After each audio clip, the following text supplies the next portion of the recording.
সোনালী ব্যাংকের সিল দেওয়া। এখানে একটা 500 টাকার নোট জাল আছে, 2 নাম্বার আছে। তো এখানে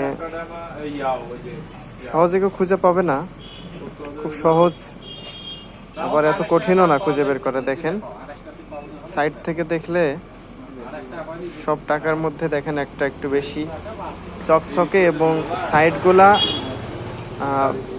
স্বাভাবিক নেই। অন্যান্য নোটগুলা যেমন সাইডগুলা একটু চিকন আকার, এটা ফেটে গেছে, এবড়ো থেবড়ো হয়ে গেছে। দেখেন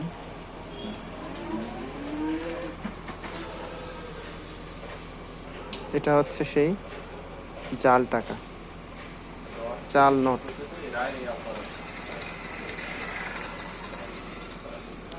এটার যে প্লাস্টিক সিল, এটা দেখুন, আর অন্য ভালো নোটের প্লাস্টিক সিল দেখুন কতটা ডিফারেন্ট। বোঝার কোনো উপায় নেই। এটাতে যে বিভিন্ন সময়ে ভাঁজের চিহ্নগুলো সেগুলো এখনো রয়ে গেছে, বাট অন্য টাকাতে কোনো ভাঁজের চিহ্ন নাই। করার ব্যাংক থেকে আসছে, তারপরও 2 নাম্বার।